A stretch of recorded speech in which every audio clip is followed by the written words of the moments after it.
smash record, and that was okay. There we are.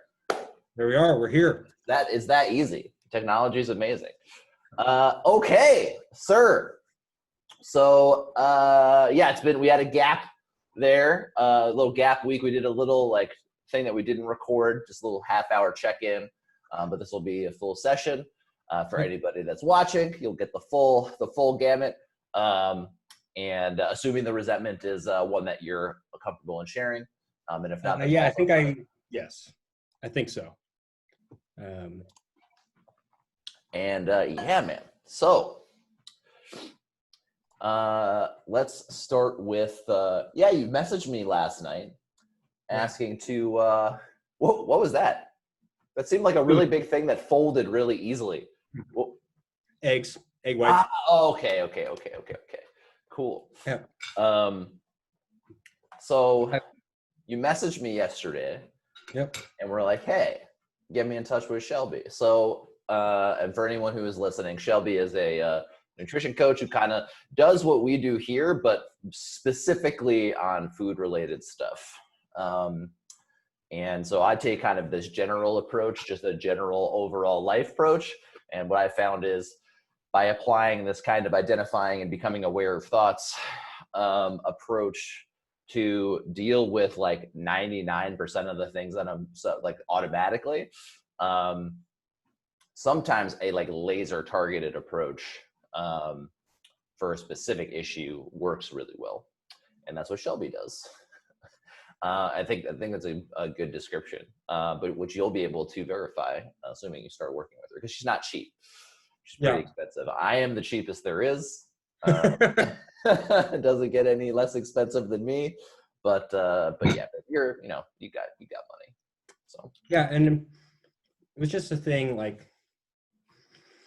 what are you doing with don't you have a nutrition lady already? Well, yeah. So the reason I'm curious to hear more about Shelby's perspective is that she has a background that relates much closer to my personal experience. In her regards to her own endeavors in bodybuilding and then working with a lot of those types of people after the fact, versus part of me knows what it is. My food lady is very my food lady. I like that we refer to them as our food ladies. She's a therapist. She is a dietitian, but she takes almost an SJW approach to food, where everything is a slight, everything is diet culture, everything is a problem. Got it. Which just doesn't. Parts of that were very helpful for me, but parts of that don't resonate very well with me. And so I'm just curious to hear alternative perspectives to the problem at hand, or not even to the problem, to alternative perspectives to the thing that I'm dealing with. I like to ask myself, where do these thoughts come from? Right? I must eat these things, or I must look this particular way. Yep. Because they don't come from me. No, definitely not. I mean, my brain is having these thoughts, right? It's not but I didn't come up with them. They're not of my origin. Right. I didn't design these and start believing them. They came from somewhere. And who benefits from me thinking that I'm not enough through the food that I'm eating, or the exercise that I'm having, or the body that I have? Who benefits from this? Pretty much any company that can make money. It's not me. It's not me. There's a great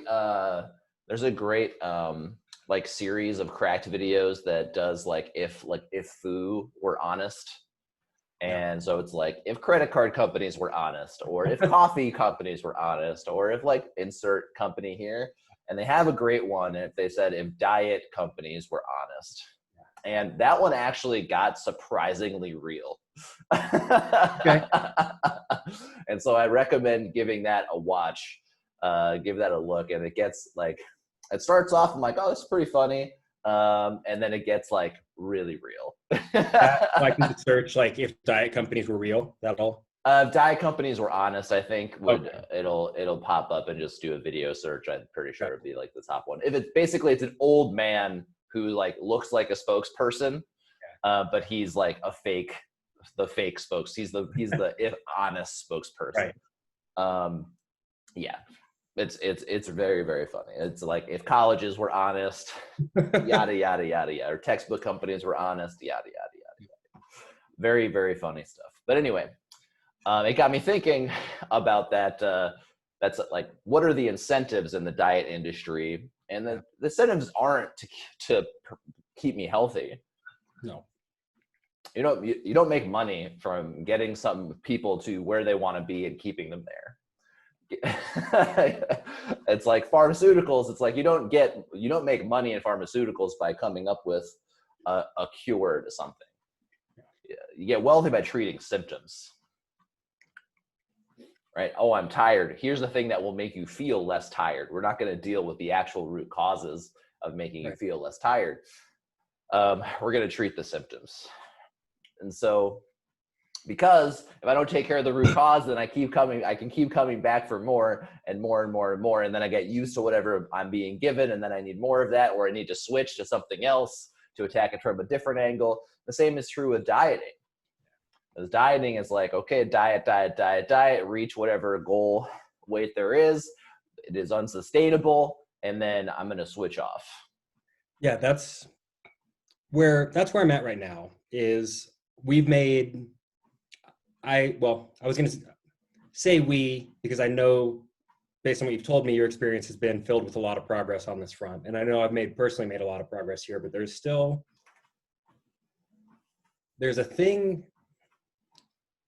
a part of me that's still that feels very attached to what my body looks like and why that's the case, right? And there's a really great, and I can't believe I'm gonna make this sentence, but there's a really great YouTube influencer who His name Andrew Watkins.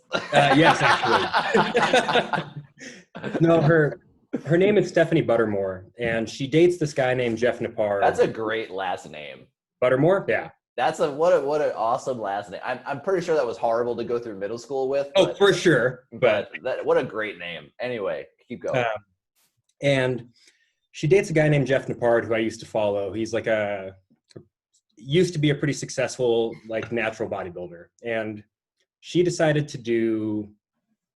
She, like a lot of fitness competitors, got to the point where she didn't have a period for like 3 years, and was super, like, she was shredded, right? She looked quote unquote great, but she decided, like, what does it look like if for the next year I just go all in and literally just eat as much as I can, as much as I want all of the time for the rest of the next year?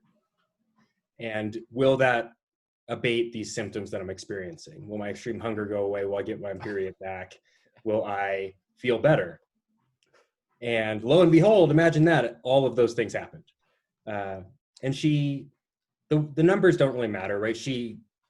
Peak weight gain was like 40 pounds from her shredded physique then she ended up kind of coming back down and averaging at her normal set point, like where her body's supposed to be. And supposed to be is the wrong word, where her body like naturally tends to want to stay.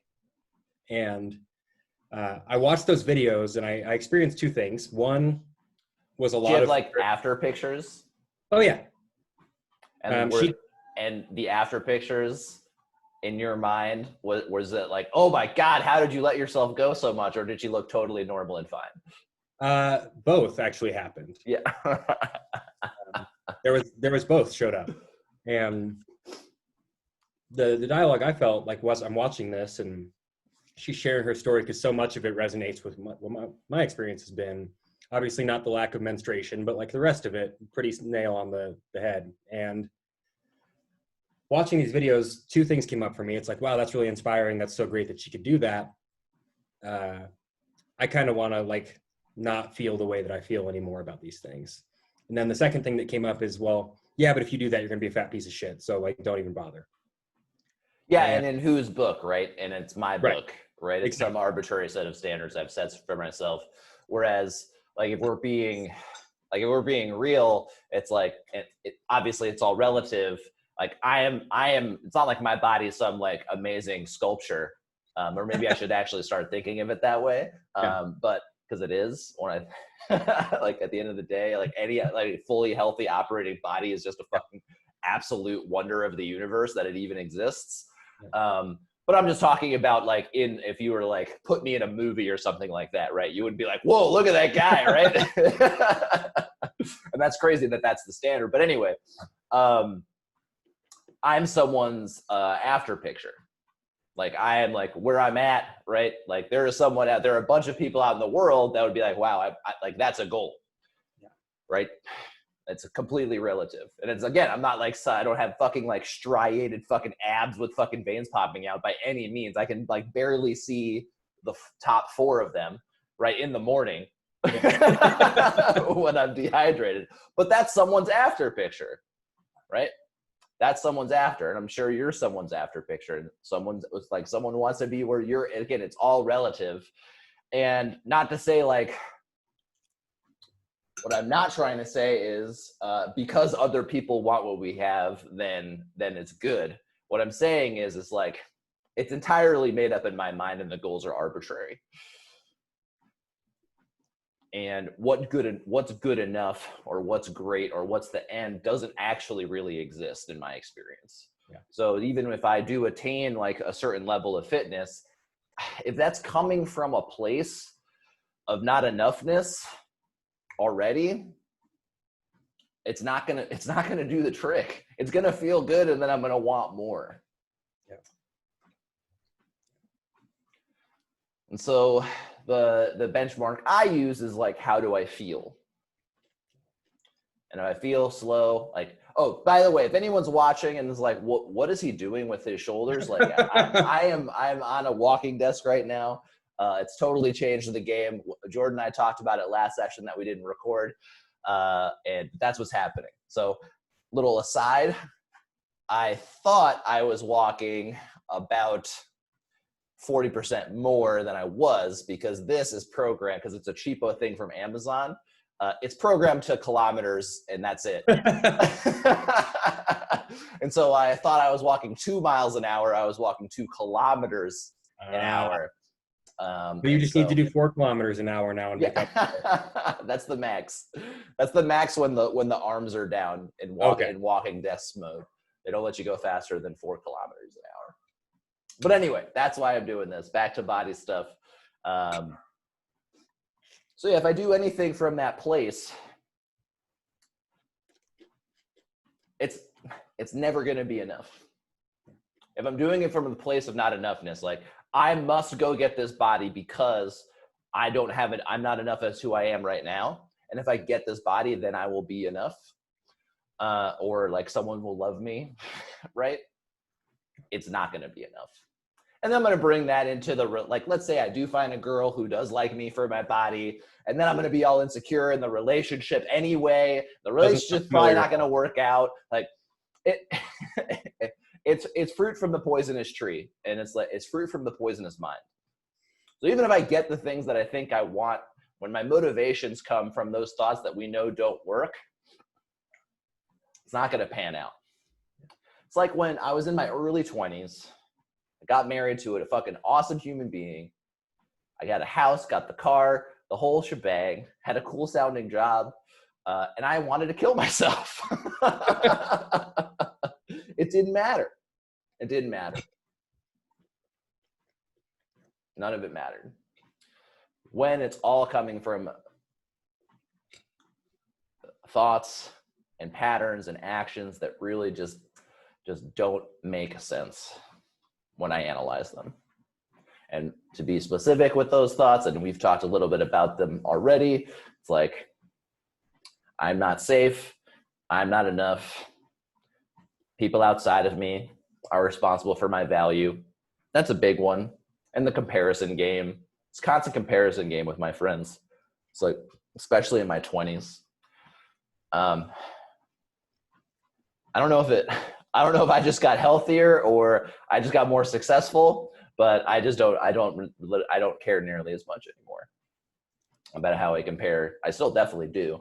Not being on Instagram helps a lot. Not being on Twitter or Facebook really help a lot. I just don't have that I don't have nearly as much of like, oh, this person is doing X, Y, and Z. And, therefore I am like less than because I'm not doing what they're doing at their level or whatever it is. When it goes the other way too, in my experience. So like this morning, I went and worked out at my buddy's garage gym that he just got set up.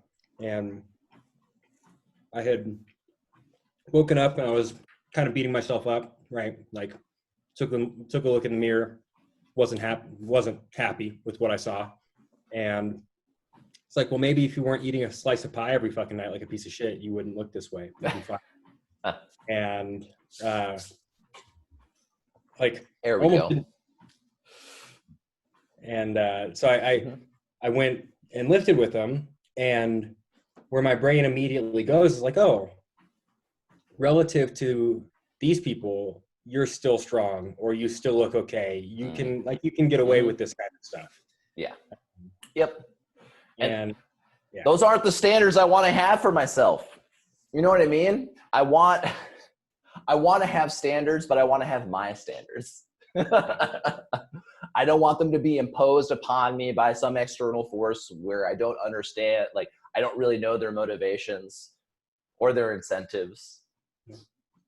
I want my standards. And my standard is I want to love my body. I want to feel good in my body. I just want to feel good, man. That's the name of this whole thing. I want to feel good, man. I want to feel good. And go ahead. So I don't even know how to. So last time when we talked, I think it was Tuesday, right? And you had just had what sounds like God's gift to the world in the form of a burrito loaded with French fries, right? And I firmly believe that is a sleepy burrito. Where, for you, in your experience, like,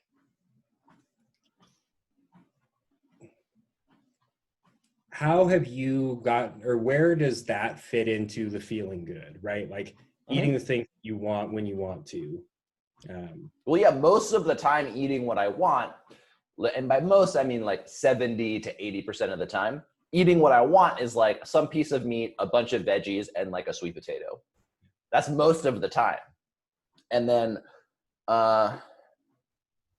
and then once in a while, my girlfriend's like, ooh, I got $20 in Uber Eats credits and I'm really craving burritos. I was like, shit, I haven't had a burrito and I don't know how long. So yeah, let's do it. That's really it. Now, I want to preface this by saying, like, I by no means like have conquered the food demon. And it's like, oh, I can't remember the last time I had a thought of like, oh, your body should be changing this way or should look like this, or you shouldn't eat this thing kind of thing, right? So I don't want to paint that picture. Like I'm free from it entirely. But I'm glad you brought the burrito one up, like, because that was a great one. Because after the burrito, I wasn't like, okay, now I've got to like strategize how I'm going to like work off this burrito or like take care of having a burrito or any of that shit. None of that came into my mind at all. So I had the thing. I was like, oh man, I'm a little sleepy. I stopped when I was full, and then I was sleepy because I'm like, my body's not used to nachos and burritos. And I was like, well, I got to get on the horn with Jordan. So let me fire up this walking treadmill and maybe like get this moving around a little bit and I'll talk to him. And yeah, it's actually, that's another thing with the walking desk is like, it like kills the like 2-3 p.m. like tiredly thing. Oh, totally. Just from moving around. It's awesome. So it helps to like have lunch that doesn't suck, but it really helps. but yeah, just getting on the thing and like moving around it's a game changer, man. It's so crazy. And especially because I can play Dota with it. So it's like, I don't even notice when I'm playing Dota and I've got it on like 2 kilometers per hour and I wait, it's like 60 minutes later. I'm like, oh shit. Like I played Dota, but I also walked 1.5 miles or however. Like that's pretty fucking awesome. So the 3,000 hours that I've played with Dota, that could have been 3,000 plus or like 5,000 kilometers walked. But anyway, to bring it all the way back to your question about the burrito, and remind me of what it was too, because I trail off and then I forget what the actual question was. I bring in like 40 different topics. But I think your question was, like how do you eat that fucking burrito? How does that like fit into your feeling goodness type of thing? Is that correct? Yeah, and it's not to say that I don't have experiences like that, because I totally do. But so what I want you to do, right, is don't discount those experiences. Right. So what I have a tendency to do is, especially with this work, is like, oh, I did it like this time, right? And it's like, oh, but that's only like this time. No, that's it. That's doing the work. So much of my time working with my mentor back in the day was him pointing out and being like, so I would just discount shit all the time and him being like, no, man, that's doing it, right? You're doing it. Like you're doing it and you think you're doing it more than you're giving yourself credit for. And so I think that's the same with your food stuff. Absolutely it is. Yes, it is. I think the thing that I struggle with still is I know for me, the only way through that I found that works for me is zero restriction of any kind, right? Like, yeah, that story doesn't work very well for me once it starts. And just for people that are listening, what does that mean? Because a lot of people, what that sounds like is like all you're going to do is eat Taco Bell. Yeah. And so to let people know what that means. Well, sometimes that is even though that's totally fine. Yeah. But what does it actually result in? Like, what's the idea behind it? Yeah, the idea is that you probably will go through a phase where all you eat for a while is all the things that you thought you weren't supposed to or that you couldn't have. Mm-hmm. And then eventually those foods just aren't sexy anymore, right? Like it's like, oh yeah, I had like 6 burritos in the last 3 days. I don't want a burrito anymore. I want like a salad or something less like stereotypically healthy. Like I just want whatever the fuck you want. And those cravings, like those cravings and those boogeymen start to fade as you realize that there's nothing to be afraid of in the first place. And that works really well for me when I apply myself to it consistently. And the thing that happens though, just like, and we talk about this all the time, is the pendulum swing, right? Of like, and the swing gets much less steep as time goes on, but it's like you swing towards the all freedom all the time. And then my body starts changing and my attitude starts changing and I swing back a little bit towards the restriction. I see what you're getting at. So I want to share with you a little graphic. Let me see if I have a whiteboard of how this stuff really works. Can you see just like a white screen? Yep. Okay. Yeah. Awesome. Is this going to be the Yieldy spiral? Nope. Okay. It is not. Oh, it's a new tool. All right. Actually. So it's not new, but it might be new to you. I'm going to use purple. It's more like a fuchsia, but actually I do green and blue. That's good. So, so we have our day to day. I'm going to do like a XY thing here. So this is time. And this is like, I guess I'll say progress. And by progress, I mean how I'm feeling in regards to any particular thing. It's not your 8-pack. And we have our day-to-day feelings, which, are very spiky, right?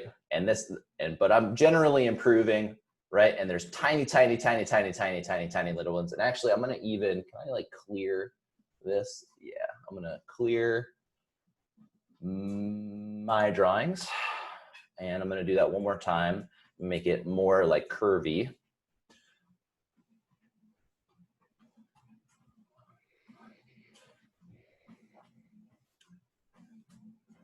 And this is like day-to-day fluctuations. Yeah. And then I have going to do this as a blue line. Over like this longer period of time, I have kind of I'll call these like macro cycles of how I'm really, really changing in the aggregate. Yep. Right? And so day to day, I am feeling this line.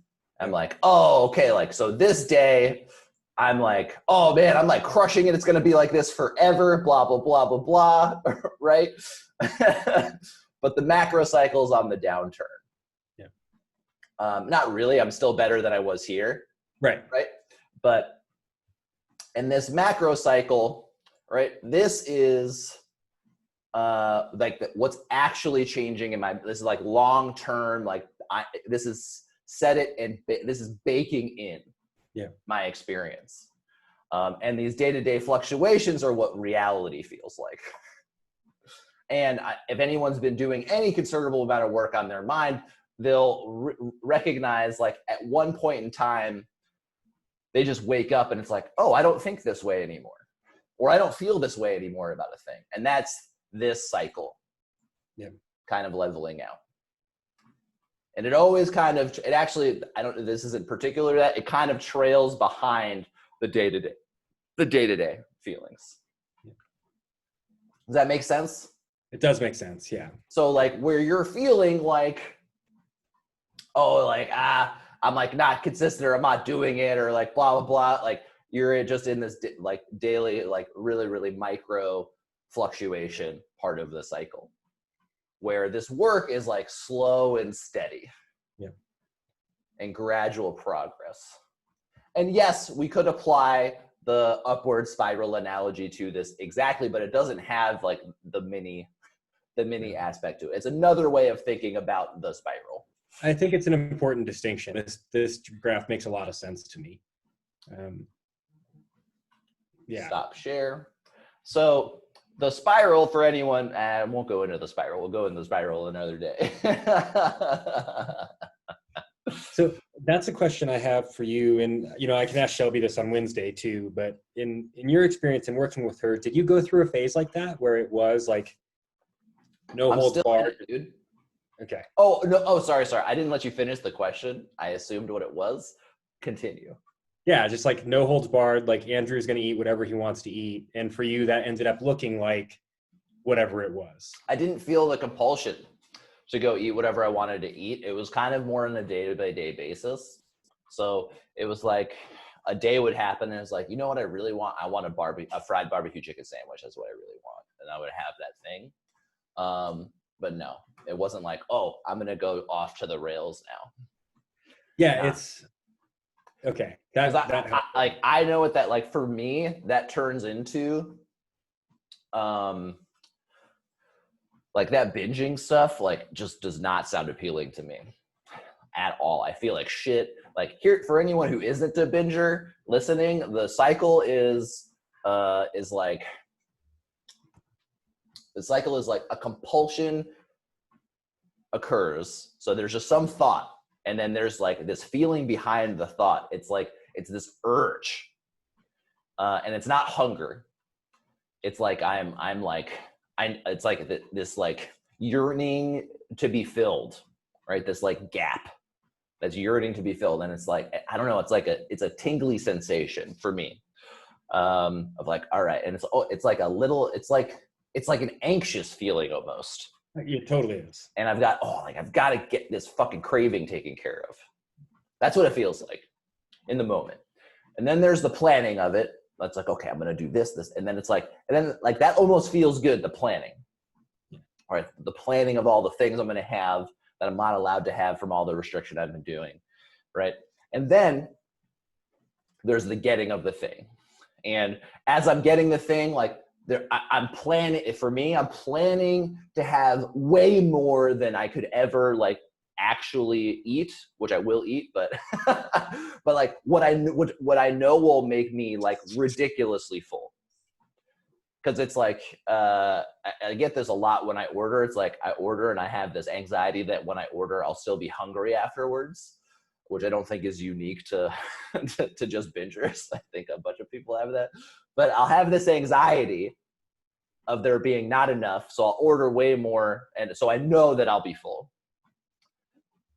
And then there's the bite. Then there's the eating, which feels fantastic until I'm done. And depending on how much I binged on, I could feel like physically not so great. But then there's the shame afterwards, as like, and the guilt. And then the strategizer comes in and goes, all right, you know how we deal with this guilt? And then fill in another horrific strategy, which for me was either purging or like, all right, now it's time to double down on those 2-a-days, or like time for this whatever punishing exercise I was going to give myself to like make up for the poor decisions I made right through the binging and compulsion. And so for me, like going off into the races never did not sound appealing. Like binging just did not sound appealing to me. Yeah, sorry, I should clarify that it's not designed. When I say that, I don't mean binging. I do mean more just like the kind of what you were illustrating, right? Like if you're really craving a fried chicken sandwich, guess what you're going to go have? You're going to go have a fried chicken sandwich. Yep. That makes a lot of sense. Now, I still don't have stuff in the house that I know will kind of like, I don't have like Doritos in the house. So if I get a craving for Doritos, I'll go and get them and I'll eat them. But because it's not like I can't have Doritos, I just don't want to have a party-sized bag of Doritos in my house. Because I kind of know what that means. Like I would love to be in a place where I could have cookies in the house and like those aren't going to be like consumed entirely within the next few days. But I just know how I operate. So I just don't keep them there. Yeah, on the subject of progress, that's something that I'd like to highlight for myself, because that definitely used to be true. Like any, especially sweet stuff. It's like if that's in my house, I am fucked. That's going down. I currently have 2 containers of ice cream, chocolate, apple pie, and a bag of Reese's in my house that has been here for a very long time. So like proof is in the pudding. I know I can have that stuff around and I'm okay. But it doesn't always acutely feel that way, right? It's like that's what I'm talking about with your progress, right? It's like we are on a, like you've been in a plane before, right? And you've looked outside the window. It looks like I'm not moving. If there are no clouds, it looks like I'm not moving, or moving incredibly slowly relative to the ground. It's like but I'm moving at 500 miles an hour. So sometimes we're the worst judges of like how we're doing. And then that voice gets into my head and I go, like I look at how slow you're going. And it's just a saboteur of sorts to get me off, to veer me off course, which is also part of the work. And I'm here to be like, yeah, dude, you're doing great. That's huge. That's huge. Yeah, it is huge. I don't want to diminish that. And I appreciate you saying that. And you want more. Yeah, exactly. I want more. Exactly. It doesn't stop there, right? So for me, I think the difference, well, maybe not even the difference, but like, and it's funny because you and I just talked about on Tuesday, the phenomenon of someone explaining away how they're different than you in some way. I was just about to tell you how I'm different than you in some way. But well, you might be. I might be, that's true. But the thing that, like, for me, most of the time when what comes to mind for like what I'm really wanting to eat isn't usually like a piece of meat and sweet potatoes anymore, because I ate that 7 times a day for like 6 years. Wasn't it just like, but your piece of meat was trash meat. It was like chicken breasts. Oh yeah. I'm eating fucking ribeye, like that I cook in a cast iron skillet with Pittsburgh style. Like those are not the same meats. No. It's like saying like, oh yeah, I'm not craving this lobster tail that you're fucking no, dude. I am like, the meat I make is fucking delicious. Like even the chicken that I have, it comes from, my girlfriend is so, like, she doesn't really cook, but like she makes this roasted chicken. It's fucking insane. It's always so juicy. I'm like, how do you do this? and I eat everything, the fat, the juices. We put vegetables underneath the chicken. Yep. And the vegetables soak up all that fat and spice, and it's fucking amazing. That's the meat that I'm eating. I'm not eating bodybuilder fucking chicken breast bullshit. And if I did do chicken breasts, it would be sous vide and like luxury style fucking chicken breasts, which I actually want to do. I want to actually check that out. But anyway, continue. I cut you off. You're like, my cravings are this. Fill this in. But yeah, my fucking vegetable meat and fucking starch. Yeah. And the sweet potato has like 2% Greek yogurt on top of it with sriracha. Oh, Dude, nice. amazing. So fucking good. Like, this is, dude, the way I cook. I don't fuck around when I cook, man. Oh, I don't either. I don't either. But anyway, go ahead. It's funny because what you just described is like usually what my dinner looks like almost to the T, except for me, I'll usually do Brussels sprouts in the air fryer with like honey and sriracha on them. Ooh. Dude, I like that. That it's sounds like really you get awesome. the crispy Brussels, but then you get the honey sriracha sauce on them. That sounds. So is it honey and sriracha, or is it a honey sriracha sauce that you Nope. buy? I just mix honey and sriracha, and so then you coat the Brussels sprouts in some oil, give them some salt and pepper, throw some honey sriracha on there, and then fry those babies up. Put some bacon in there. Oh, dude, that would be In the air fryer. pancetta would probably be my choice, but if you were going to, actually, yes, I like that. Yep.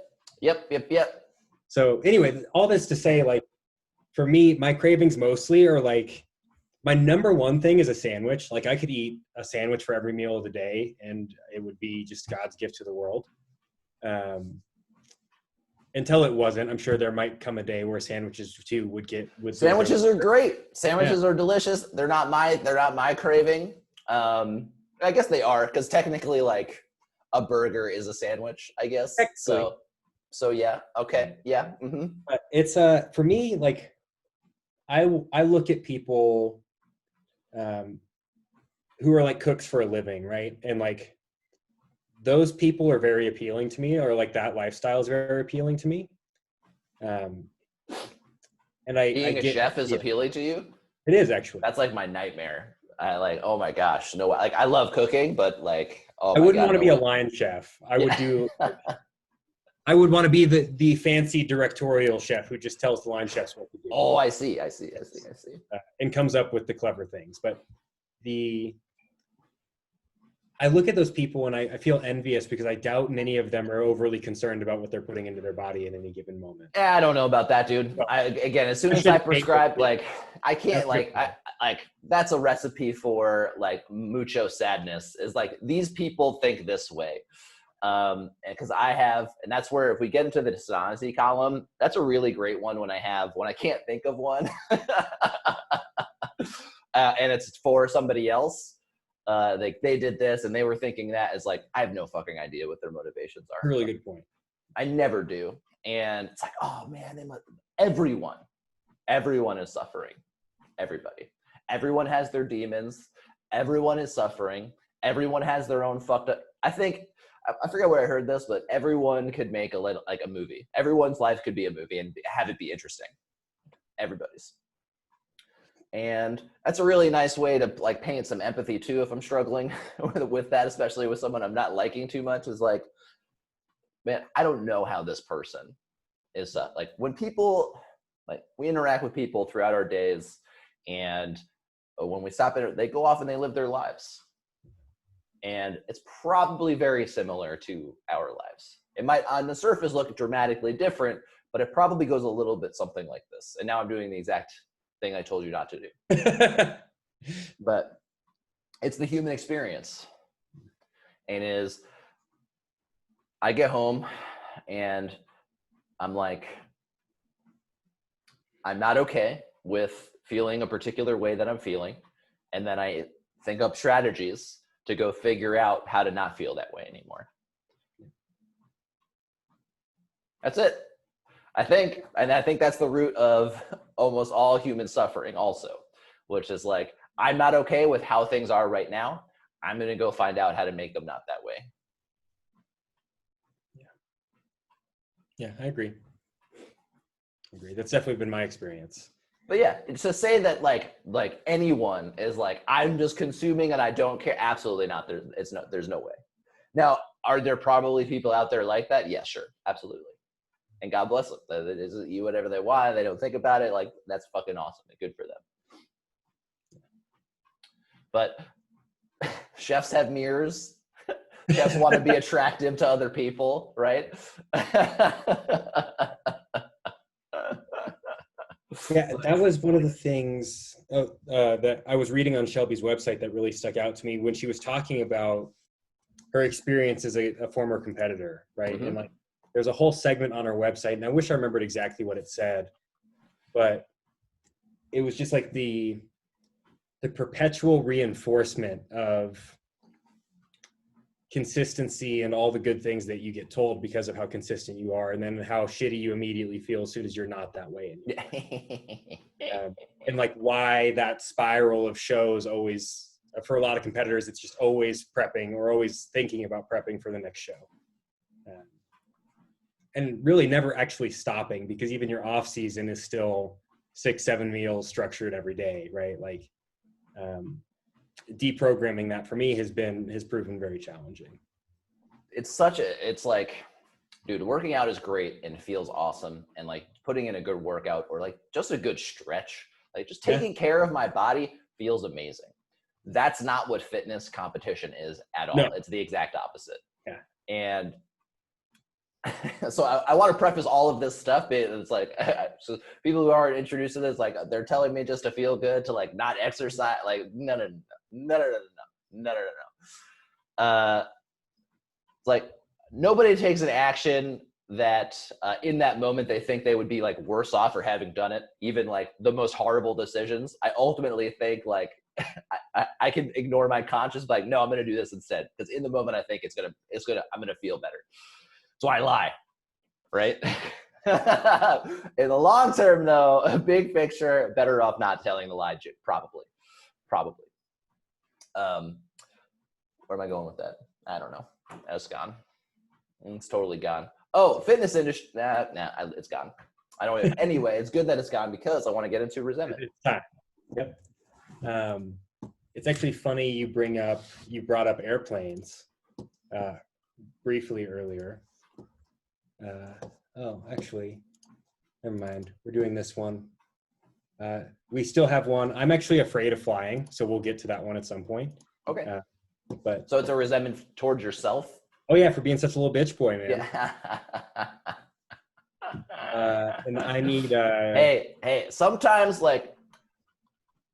sometimes that voice is actually really great, because sometimes there is a little like, so if that bitch boy is shorthand for like, so in my experience, I have a conscience, and that conscience is like, how do I actually really want to behave? And then there's the other voice.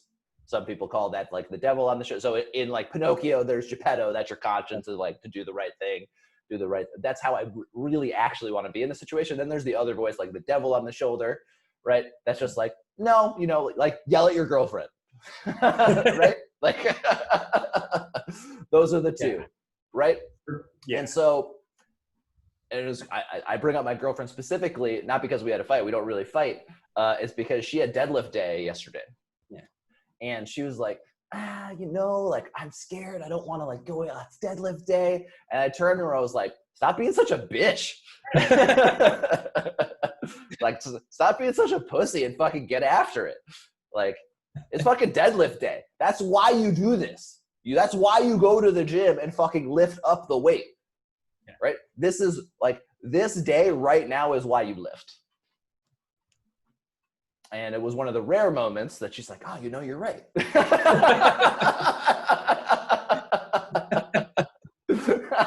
most of the time she's totally right. But I'm like, yeah, just that's fine. So talking to myself like that is totally fine. When it's motivating me to do the things that my conscience really is telling me that I want to do, and then like some other voice, whatever it is, whether it's the saboteur, devil on the show, whatever you want to call it, is trying to convince me not to do it. And then sometimes it's not. Sometimes it's like, maybe you should give yourself a fucking break. It's nuanced, yeah. Right? It's nuanced. Sometimes I am being a little bitch. All right. I need screen share permission, sir. Oh Oh, wait. No, I don't. What a time to be alive. Wow. Wow. See, I knew it, dude. Wow. All right. Yeah, I bought these really nice fancy pencils at one point. And lo and behold, even if they're fancy and expensive, they still break. The pencils. Yeah. Pieces of shit. All Oh, right. this is the resentment. Oh, it's Yeah. fancy pencils. I'm like, Yeah, dude. where does that come from? I'm like, when are we getting to the resentment? Yeah. It's the fucking pencils. Okay, when I break my fancy pencils. Okay. All right, dude, here we go. Let's see. Come the fuck on, man. After a few hundred years, they still can't get this right, this meaning pencils.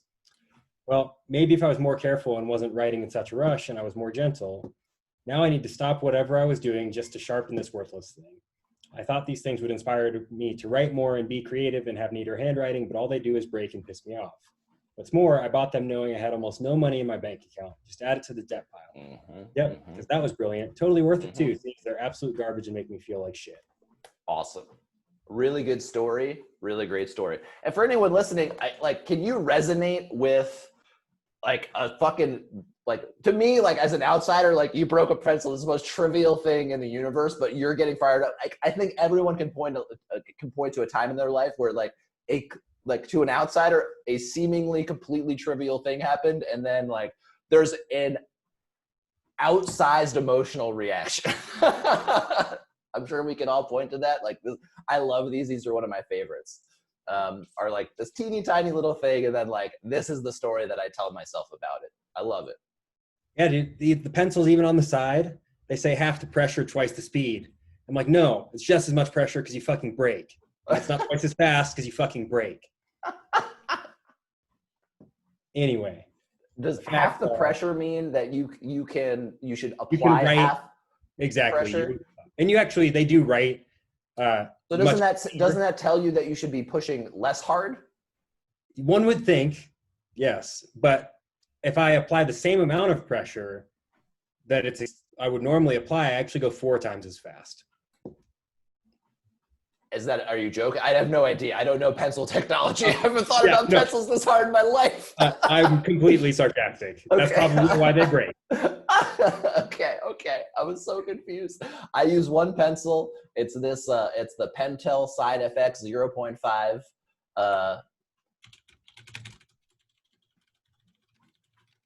See, even half the pressure, twice the speed pencil. Yeah. The Blackwing 602 12 count. Look at these guys. These are how much are these? Let's see, 12 count, $40. Damn, dude. Fucking pencils. Okay, all right. I can see why you'd be pissed. Yeah, all dude. Right. Anyway, it's not. There's additional context now. So the facts was I broke a pencil. Well, not just once. I break these pencils.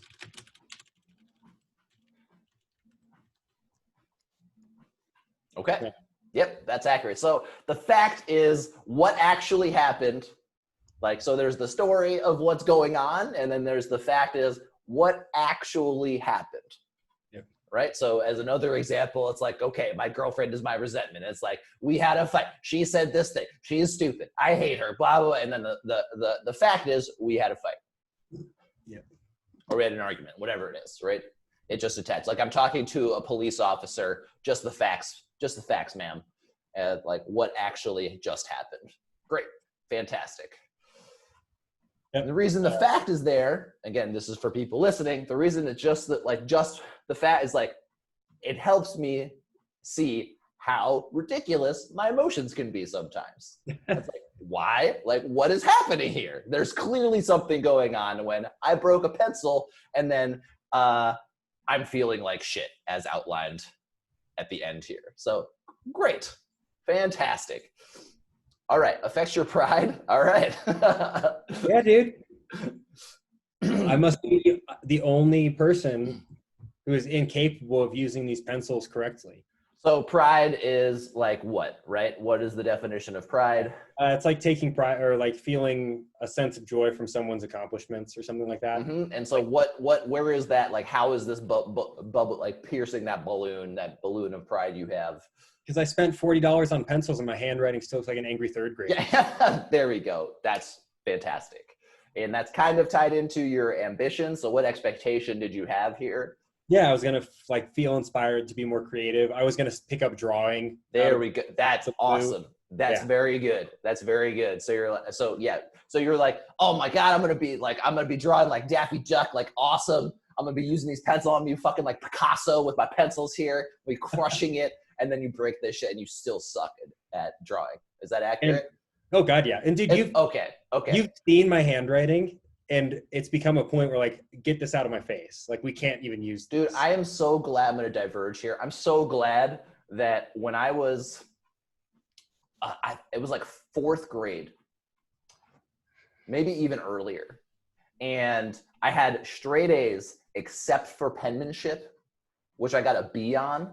And I was so fucking pissed off that I got a B. I fucking just did every character I drew like with intention and care. And I'm like, I'm gonna fucking get straight A's for like, it's gonna be amazing. And that next quarter, I got an A in penmanship, and I think that set the road for penmanship for the rest of my life. But I got a C in fucking math because, and I was like, fuck applying yourself because it only gets you a C in math if you apply yourself, and you have to divert energy to other locations. But what I do now have is I have fantastic penmanship. I have my cursive is very nice. For me, writing is like skill. How do I get this out of my brain as fast as humanly possible? And like on the page and done writing. And I don't know where that comes from. But your ambition here was like someone who buys like an Abersizer. They do the Abersizer a few times, and they're like, I don't have a 6-pack yet. Fuck this. Is that kind of like the same realm? Like, I'm going to buy these pencils, and immediately my handwriting's going to be better. I'm going to be more creative. And none of that happened. And I'm fucking pissed off. Great. Love it. Pocketbook. Yeah, dude. I was still in credit card debt when I bought these. I'm pretty sure I put them on my credit card because I didn't have enough money. And I bought these. Afton and I were on a weekend vacation. This was when I was in Turing. We were on like a weekend trip, and I was already paying for that trip on my credit card. And I'm like, oh, I want to buy myself nice stuff on this trip that I can't afford to buy these pencils. So it's just like, I already can't afford any of this shit. What am I doing? And it's like, really weird. Like once I get into the habit of spending like that, it's really bizarre. It's almost like overeating in a sense. Yeah. Where it's like, once I get used to buying stuff on credit and like being in debt and it's the same kind of cycle. I like want something, but I'm already in debt. And then I'm like, fuck this. I can have what I want. And I charge it. And then I feel shame afterwards. And yeah, it's great. It's really, it's bizarre. Once I've saved a ton of money, for my standards, that like, it's like, I'm more reluctant to buy things than I was when I was in debt. It's really weird. It's really, really weird. I'm like, but I like having this money. Absolutely. Which I can't do if I don't have this pile of money already. If I already am in debt, it's like, I'm already in debt. What's another $40, right? But when I have the money, it's like, do I want to spend $40 on pencils? I'd like, but over 20 years, it's going to be like $150. And like, I don't know, man. So anyway, okay, awesome. I think that's it on these. Oh, you could actually probably make an argument for self-esteem too. How so? Like this thing that I think is broken about myself is still broken because these pencils didn't fix it. Like what was broken? My ability to write or be creative or like have neatness in my life. I think anytime there's like pride, I'd probably put self-esteem in there. They're like their cousins. So Yep. And so what's selfish here? Yeah, this selfishness is trash. Well, what is it? We'll read it out first. Yep. It's all my fault and I'm the problem. And if I wasn't so bad and sloppy and in a rush, this wouldn't be happening to me. So it's basically just like, yeah, it's my fault. It's selfish. But I don't even know how to change this. It's okay. Trash is too strong of a word. It's not that bad.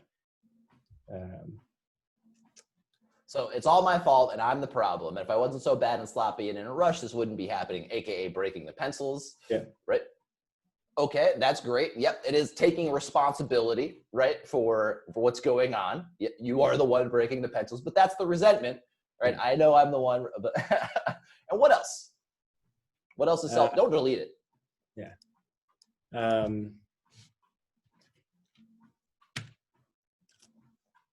It's like, obviously selfishness is like the fixation on myself, but it's like the thought process that these things are going to make me better somehow. Like, yeah. So here, I'm picturing, I want to try and not give you what I'm thinking, but I'll maybe like nudge you there. Yep. Where else have, all right, so I'm going to point to like the ambition piece. So say it, the ambition again. This ambition of being more creative or neater because I own these pencils. Right. You purchase a thing and then you get these attributes that you're seeking. Yeah. Correct? So what's selfish in that piece? I mean, it's investing in yourself, but like, that's okay. That's totally fine. Right. Like if I go and that's not what, like, it doesn't engender a resentment. Right. Right. So actually maybe dishonesty will help more. So get into the selfishness. So yeah, anytime I feel like it's kind of tough to get the person, it's okay just to jump into the next one and then it'll uncover stuff. Okay. These all build on top of each other. So dishonest, the power to be creative or neater is in this pencil. My own skills cannot be changed or improved. How creative I am or how neat my handwriting is can improve my worth as a human. Whether or not good one. I like all of these. Yep. Continue. Whether or not these pencils break is in control of how I feel. If I was more creative or worked harder or was neater, I'd for sure be happier. Well, that might be true. The last one, like if I was more creative or worked harder or was neater, for sure I'd be happier. Okay, never mind. Never mind. I take that back. There's one missing in here. And again, it's related to the ambition. Now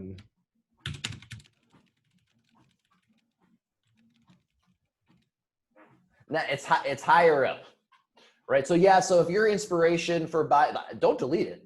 I'm not good enough. And for those just listening, let's talk them out too. So if people are just listening for them, but it's sorry. So no worries. No, just listen. We're both completely new at this. Like, so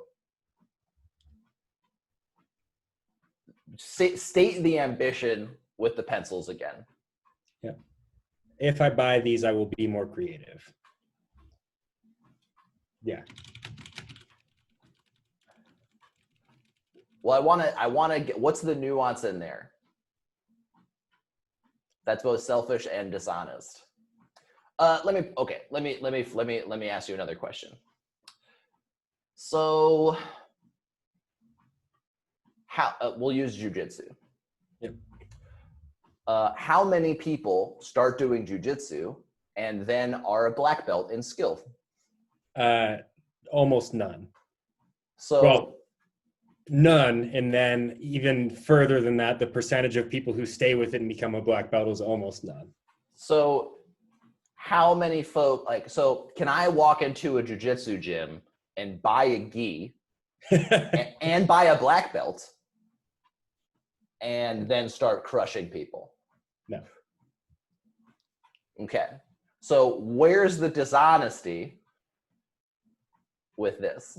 I kind of have it already in this first block. The power to be creative or neater is in this pencil. You got me, man. You got me. it's like, so through the act of purchasing this thing, I am going to be creative, right? So it's like, I can just buy this thing and then I get the attributes that I want. I want to still get. And then, yes, and then the deeper one, which you've already touched on, is like, why do I want this in the first place? Yeah. It's like, There's I'm something I buying need this to to improve my worth, right? And then, oh, I'm not like some amazing artist now or like some amazing handwriter or whatever, and now I'm sad. Yeah. Great. And then what's the fear? And actually, so going back into the selfishness, how is that selfish?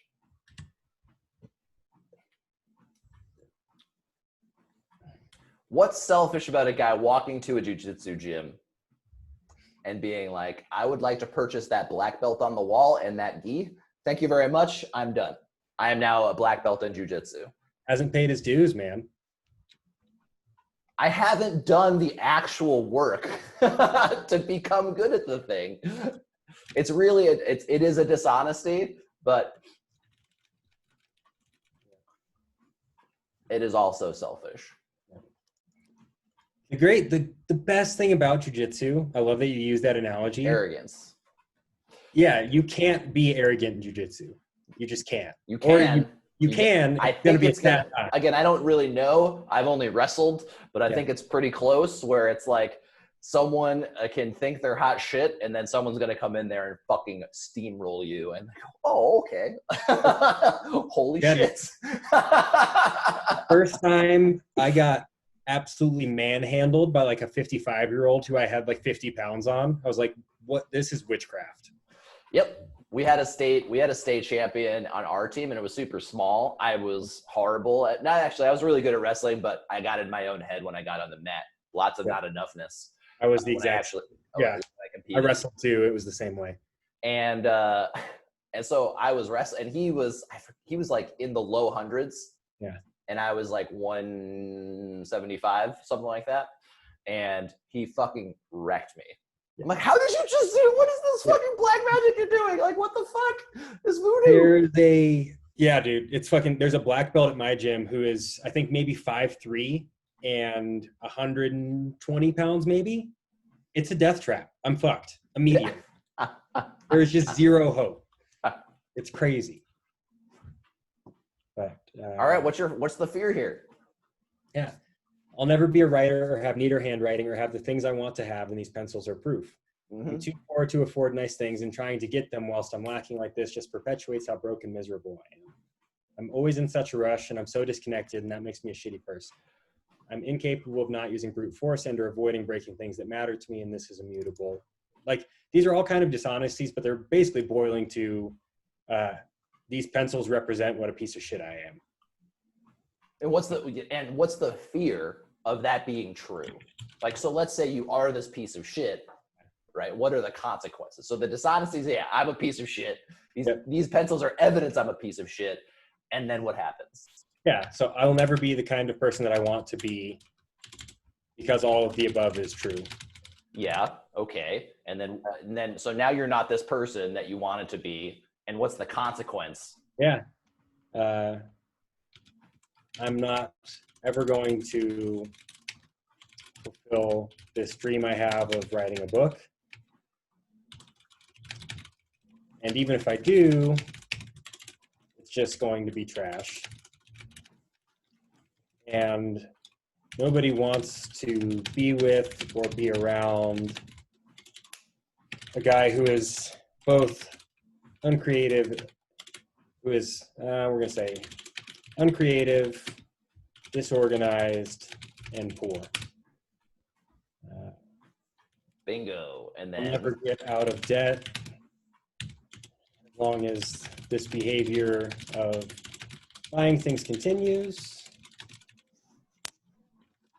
And eventually, I'm going to be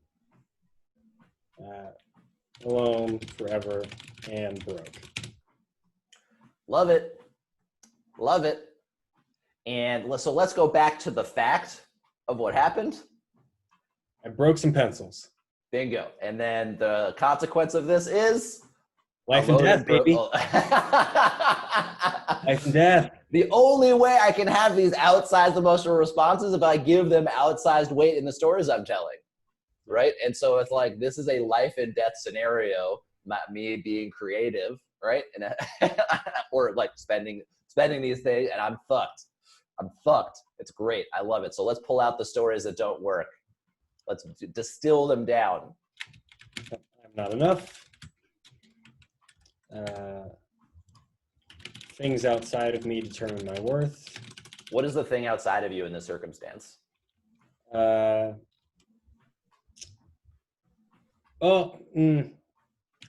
kind of the pencils, but actually, it's like attributes that I don't have mean that I suck, which is kind of I'm not enough. Yeah. I don't see I don't see other people here like judging you and increasing your worth or like decreasing your worth here. This is all like you. So I don't know if that one fits here. That makes sense. I am broke and always will be. So let's distill that even further.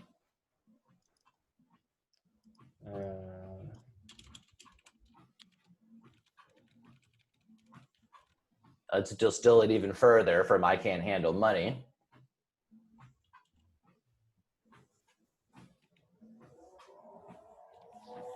What comes to mind is I can't handle anything. Well, what is that? So when you're in debt, right? What is there not enough of? Money. Mm-hmm. And so what is the story there?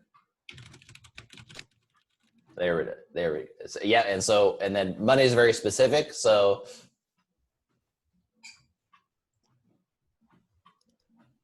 is it just, can we just leave it as I'm not enough, or do we want?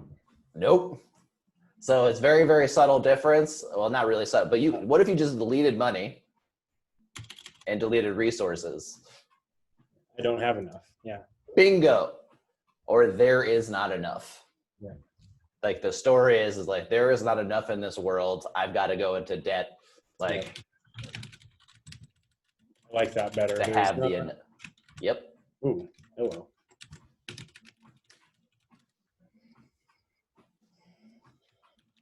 Which is another way of saying, so I'm not alone's great. And then, no, you don't have to change there's not enough. That's fine as it is. Yep.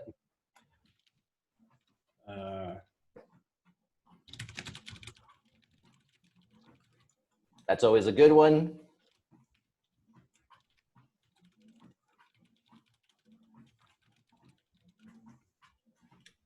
All right, that fixed mindset. So my skills characters are immutable. I can't change. Yep, that fixed skill mindset. Yep. Which is another way of saying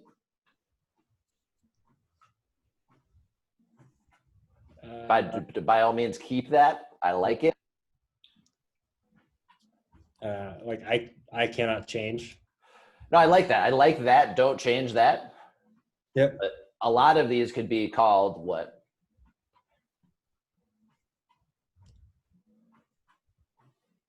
I mean, they're all kind of this first one. What are you wanting here?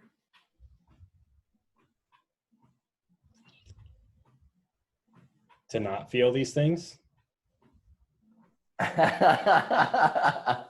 Well, what are the pencils supposed to be giving you? Inspiration. And then you don't have these things? Yeah. And so what is that? I don't understand the question really. So you get these pencils because Yep. you're desiring these traits. Yep. You get pencils, you don't have these traits. Yep. So what do you call it when I am craving something and then am not getting that thing? It's a very common one that you tend to forget a bunch.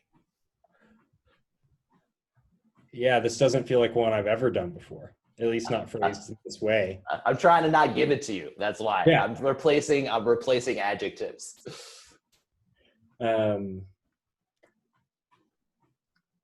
Yeah, it's like when I desire something and Yeah. I believe I cannot have that thing. What's a sentence? Bingo. Damn it. I can't have what I want. Yes, exactly. Like, so you're like, I want to be creative. I want to do these things, blah, blah, blah, blah. These pencils were going to do it for me, right? And oh, I broke them, and now it's evidence that I cannot have what I want. Here's the proof. I'm also going into debt to get them. I can't have what I want in the money range either. With money stuff, I can't have it. It's unavailable to me. Boom. That's the biggest one right here. I can't have what I want. Fuck this shit. Yeah. Anyway, great work, man. This was a Great fun work. one. I like this. Like I've said this a million times, but the big things are in the small things. Yeah. They're also the most obvious. They're the most obvious to me. I know you have a thing after this, like an electrician is coming. So No, today is tattoo. oh yeah. So let's roll out. Let's be done. Let's wrap it up. Great work, man. Thank I'll you, see you sir. next What a week. privilege. Yes, sir.